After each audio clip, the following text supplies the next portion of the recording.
Құрметті брифингке қатысушылар, біз сіздерді өңірлік коммуникациялар қызметінің алаңында көруге қуаныштымыз. Бүгінгі кездесудің қонағы Қостанай облысы әкімінің бірінші орынбасары Нұрмұхамбетов Ғауес Тұрсанұлы. Тақырыбымыз құрылыс, тұрғын коммуналдық шаруашылық, инфрақұрылым, мәдениет, әлеуметтік қорғау және халықты жұмыспен қамту саласында жүргізіліп жатқан жұмыстар туралы. Уважаемые участники брифинга, мы приветствуем вас на площадке региональной службы коммуникации. Сегодня у нас в студии первый заместитель акима Костанайской области Нурмухамбетов Ғауес Турсанович.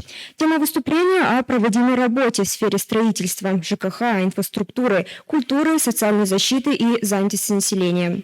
Ғауес Турсанович, сөз кезегі өзіңізде. Рахмет. Қайырлы құрметті брифингке қатысушылар. Ағымдағы жылдың қараша айында өткен президенттік сайлау азаматтардың жүргізіліп жатқан бағытты қолданайтынын көрсетті. Қостанай облысының тұрғындары мемлекеттің басшысы Қасым-Жомарт Кемелұлы Тоқаевтың және ол жүргізіп жатқан саяси әлеуметтік экономикалық реформаларға үлкен сенім білдірді. Қасым-Жомарт Кемелұлы өзінің сайлауалды бағдарламасында бірінші кезекте азаматтардың табысы мен өмір сүру сапасын арттыруға бағытталған бағытты белгілеп берді. Разрешите коротко проинформировать о проводимой работе по реализации поручений президента страны в сферах жизнеобеспечения населения, подвести предварительные итоги касательно транспортной инфраструктуры и транспортной логистики. В текущем году отремонтировано 256 километров автодорог местного значения и 253 участка улиц населенных пунктов. Бюджет автодорожной отрасли в 2022 году по всем программам составляет 21 миллиард 800 миллионов тенге. В том числе в рамках госпрограммы «Нурлы-Жол» выделенная сумма составляет 13 миллиардов 200 миллионов тенге. Из 36 проектов строительно-монтажной работы завершены на 14 объектах, 22 объекта переходящие. В рамках АУ ЕЛБСГ строительные и монтажные работы проведены на 61 улице сельских населенных пунктов на сумму 2 миллиарда 500 миллионов тенге. Ремонтом было охвачено 26 населенных пунктов. Также в текущем году на улучшение транспортной инфраструктуры из средств местного бюджета выделено на 6 миллиардов 100 миллионов тенге. Отремонтировано 192 улицы населенных пунктов, 4 районные дороги, а также проведены работы по устройству дорожного освещения от Крейского моста до города Тобыл. С целью обеспечения качества выполняемых работ местными исполнительными органами заключены договора с филиалами РГП «Национальный центр качества дорожных активов». Общий объем работ филиала НЦКДА по местной сети в 2022 году составил 169 миллионов тенге. Для проведения экспертизы качества работы и материалов по автомобильным дорогам общего пользования в Костанайской области в 2022 году была охвачена экспертиза 196 объектов. Отобрано и испытано 1023 пробы дорожно-строительных материалов. Подрядными организацией проведено переустройство некачественно выполненных работ на общую сумму 91 миллион 100 тысяч тенге. По итогам 2022 года доля автомобильных дорог областного и районного значения, находящихся в хорошем и удовлетворительном состоянии, составила 85%. По доле индикатора автомобильных дорог в хорошем и удовлетворительном состоянии наша область находится на 12-м месте. При этом стоит отметить, что он при общей протяженности сети 7566 километров наш регион занимает первое место в республике. Работы по развитию автодорожной отрасли нашей области будут продолжены и в дальнейшем. Касательно сферы энергетики и ЖКХ. С учетом текущей ситуации в сфере теплоснабжения, данной сфере уделяется пристальное внимание. Общая протяженность тепловых сетей по области составляет 810 километров. При этом основная часть приходится на города Костанайской области. На сегодняшний день износ сетей составляет по области 57%, что меньше предыдущего года на 1,9%. Для обеспечения уменьшения износа тепловых сетей, реконструкцию теплоснабжения Костанайской области реализуется 10 проектов на общую сумму 2 миллиарда 743 миллиона тенге. По итогам 2022 года реконструировано 19 километров тепловых сетей. Оставшиеся 6 проектов по городам Аркалык, Рудный, Лисаковск и поселок Качар будут продолжены и завершены на следующий год. Все плановые ремонтные работы основного вспомогательного оборудования на всех теплоисточниках проведены в текущем году на сумму 3 миллиарда 850 миллионов тенге. В целях снижения износа на тепловых сетях, уменьшения аварийности тепловых потерь, а также бесперебойного прохождения отопительного сезона в Костанайской области на перспективу имеются 15 проектов. по реконструкции городских и сельских сетей теплоснабжения общей сметной стоимостью 26 миллиардов 300 миллионов тенге. На контроле местных исполнительных органов держится также ситуация по обеспечению углем. Плановый показатель заготовки угля по Кустанайской области составляет 465 400 тонн угля. Заготовлено 430 400 тонн угля или 92,4%. Все объекты образования и здравоохранения обеспечены углем в полном объеме.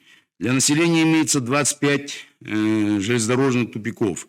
Объем угля по состоянию на 13 декабря текущего года составляет 32 500 тонн угля для различных марок.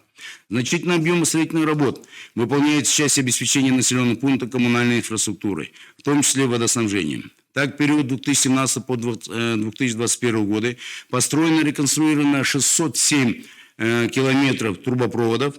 На эти цели направлено свыше 45 миллиардов 900 миллионов тенге. В текущем году работы были продолжены. Охвачены 54 села и 4 города. Из них до конца текущего года будет улучшено водоснабжение в 2 селах, в 8 селах будет подана вода, в 5 селах будут установлены пункты очистки и раздачи воды, оставшиеся 39 селах работу завершим в 2023-2024 годах. На водоснабжение и водоотведение в области направлено 19 миллиардов 600 миллионов тенге. По итогам года планируется построить и реконструировать порядка 350 километров сетей водоснабжения и 5,6 километров сетей водоотведения.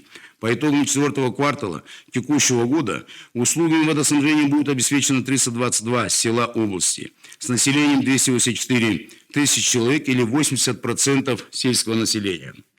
В целом обеспеченное население области вместе с городами качественной питьевой водой составляет 88,6%. В 2023 году планируется направить порядка 13 миллиардов 400 миллионов тенге на водоснабжение области и 623 миллиона 300 тысяч тенге на городское водоотведение. Ожидается, что доступ сельского населения к услугам водоснабжения на конец 2023 года составит 85,8%. Кустанайская область остается энергодефицитной, и основной объем электроэнергии для области поступает с иных энергоисточников Республики Казахстан. Общая протяженность электрических сетей по области составляет 29 300 километров, 4745 подстанций и трансформаторных пунктов. С целью снижения износа инженерных сетей и оборудования за счет бюджетных средств оказывается поддержка по замене оборудования на менее энергоемкое и установка нового оборудования и приобретению специализированной техники. С сентября 2021 года в городе Кустанай реализуется проект по строительству подстанции БАТЭС на сумму 11 миллиардов 500 миллионов тенге. Ввод данной подстанции увеличит надежность электроснабжения областного центра, разгрузит и создаст резерв на крупных городских подстанциях. Кроме того, подстанция позволит обеспечить перспективные нагрузки при развитии города Кустаная, в том числе реализуемых инвестиционных проектов индустриальной зоны.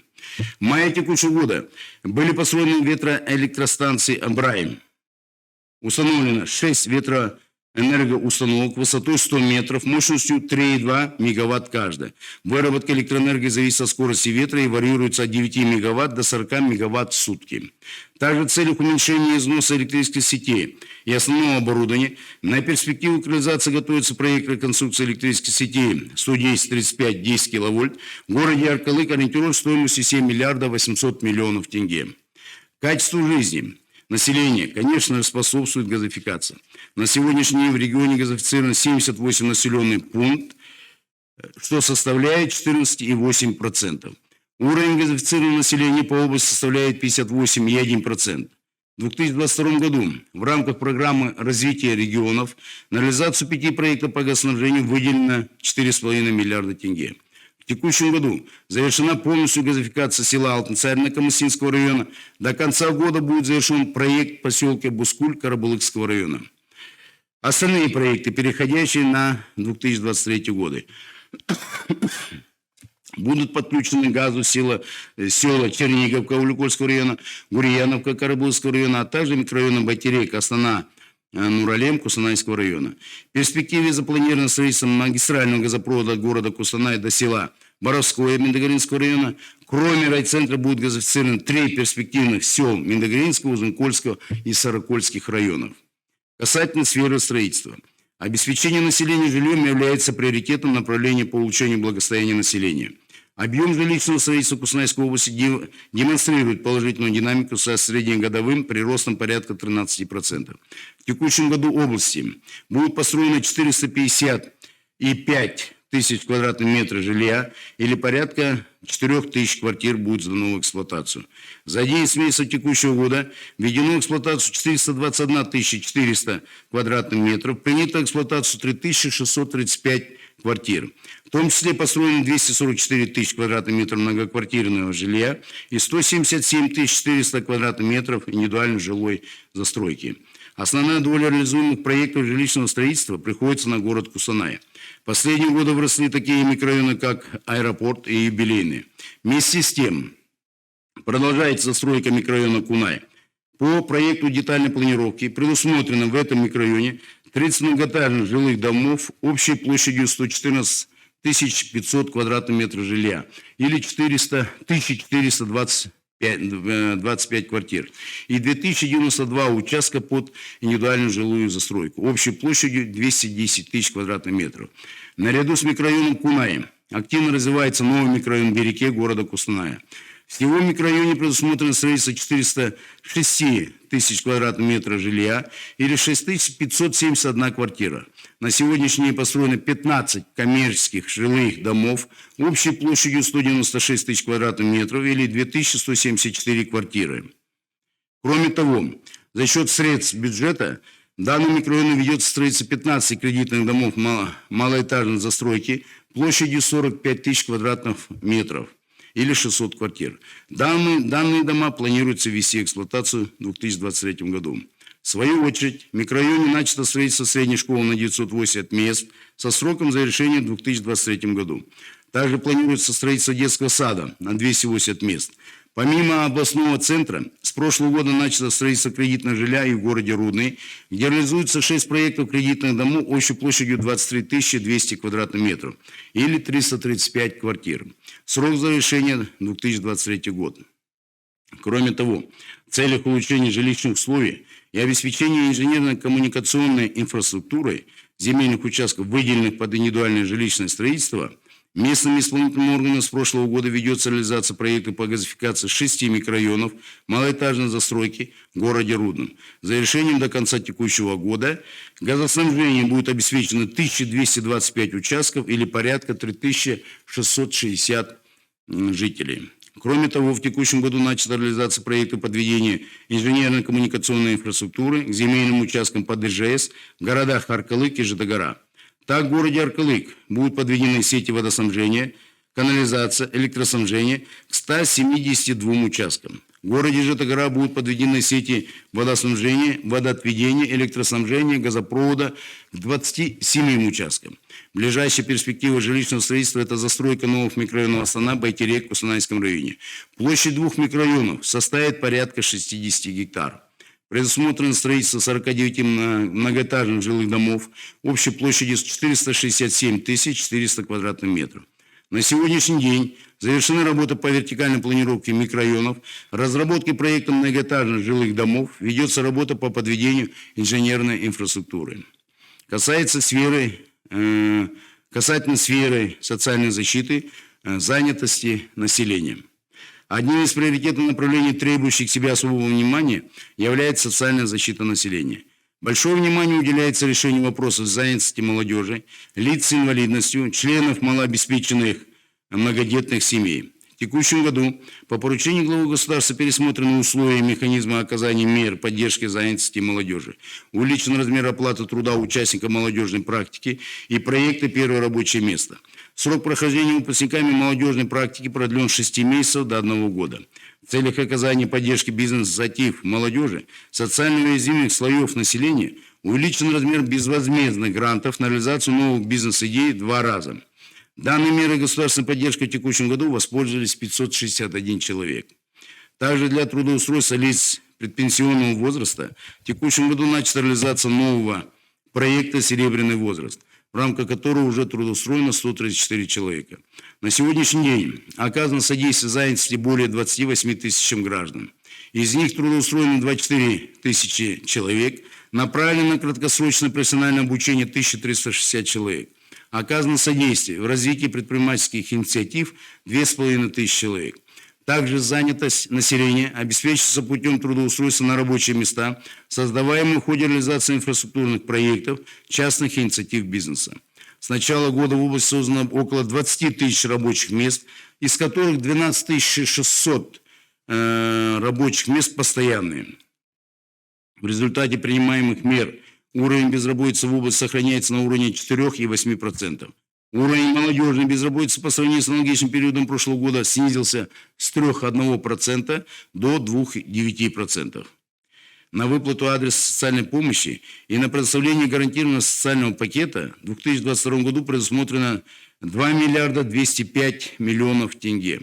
С начала года адрес социальная помощь назначена 4715 семье на сумму 1 миллиард 638 миллионов тенге. Одним из главных условий оказания адреса социальной помощи определена необходимость трудоустройства всех трудоспособных членов семьи.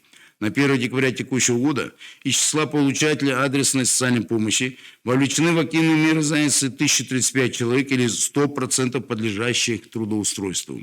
В рамках национального проекта «Сильные регионы. Драйвер развития страны» продолжается работа по переселению в область кандасов и переселенцев из трудноизбыточных регионов нашей республики.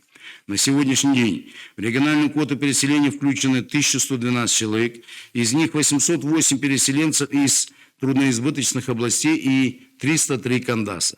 Все они охвачены мерами занятости. На особом контроле социальная поддержка лиц с инвалидностью. Так, с начала года лица с инвалидностью обеспечено около 15 тысяч реабилитационных средств и услуг посредством портала социальных услуг, который показал свою эффективность. На сегодняшний день исполнение индивидуальных программ реабилитации лиц с инвалидностью составляет 92,2%. С начала года мерами по обеспечению занятости охвачено 805 лиц с инвалидностью. Большая работа проводится по формированию безбарьерной среды. На сегодняшний порядка 530 объектов полностью, более 1300 объектов частично доступны для лиц с инвалидностью и маломобильными гражданами. В 5 регионах области функционирует служба «Инватакси». На оказание данных услуг выделено порядка 100 миллионов тенге. Для улучшения качества жизни престарелых граждан и лиц с особыми потребностями в области функционирует 10 центров оказания специальных социальных услуг, 2 реабилитационных центра, 55 учреждений неправительственных организаций, оказывающих специальные социальные услуги. На базе Кустанайского областного реабилитационного центра впервые в области открыто детское отделение для нуждающихся реабилитационным оздоровлением. С начала текущего года реабилитацию прошли 178 детей с инвалидностью. Что касается сферы культуры. В целом в сфере культуры в Кустанайской области наблюдается планомерное устойчивое развитие. Упор сделан на поддержку талантливых земляков и развитие инфраструктуры. Планомерно ведется работа по укреплению материально-технической базы действующих объектов культуры. На эти цели в текущем году было выделено 172 миллиона тенге. Также оказывается поддержка сферы, приносящие положительные результаты в виде достижений кустанайских артистов на различных площадках, победы в международных театральных фестивалях, конкурсах артистов, режиссеров областного русского драматического театра и казахского театра драмы имени Ильяса Омарова яркие тому доказательства. На реализацию государственного творческого заказа в 2022 году выделено 1 миллиард 45 миллионов тенге. Охват составил более 7 тысяч человек, 7400 ваучеров или из 11 076 заявителей. Уважаемые участники брифинга, в своем докладе я проинформировал об основных показателях, достижениях за 2022 год и планах на предстоящий год. В своем выступлении считаю необходимо отдельно остановиться на важных для всех нас событиях и дат. 150-летие со дня рождения наших выдающихся земляков Ахмета Байтурсунова и Мухамеджана Сиралина. В рамках 150-летия Ахмета Байтурсунова реализованы масштабные инфраструктурные проекты, ремонт и реэкспозиция литературного музея Ахмета Байтурсунова и Муржакупа Дулатова. В селе Тургай Строительство дома-музея Ахмета Байтурсунова, установлен новый памятник Ахмета Байтурсунова и Маржаку Падулатова в селе Тургай за счет спонсорских средств. В год 150-летия Мухамеджана Сиралина были организованы работы по благоустройству места захоронения именитого земляка, подъездных путей селу Урпек Карабалыкского района. Наряду с реализацией инфраструктурных проектов прошли культурно-массовые мероприятия, международные научно-практические конференции, экспедиции, новые спектакли и театрализованные представления. Спасибо за внимание. Спасибо за предоставленную информацию. Мы переходим ко второй части нашего брифинга. Гавес Турсанович, мы собрали наиболее актуальные вопросы жителей региона. Позвольте их задать. С 2021 года кустанайские дети посещают бесплатные творческие кружки в рамках государственного творческого заказа. Какие средства предусмотрены на реализацию творческого заказа в области в 2023 году? Да, как вы слышали из доклада, у нас в этом году были выделены 1 045 000 000 тенге на творческий заказ. На следующий год он у нас повышается. Мы планируем выделить 1 350 000 000 тенге на творческий заказ и охватить творческим кружками, государственным заказом более 7500 человек. Новые, как хотел бы для информации сказать, нововведение законодательства – это то, что сегодня каждому ребенку присуждается ваучер. Вот я думаю, за счет этого у нас уникальных детей, которые занимаются именно и вовлекаются в этот творческий заказ, будет с каждым годом ежегодно увеличиваться. Ақпаратыңыз үшін рахмет. Біз кездесуімізді осымен аяқтаймыз. Мы завершаем нашу встречу. Гавес Турсанович, благодарим вас за предоставленную информацию. Рахмет.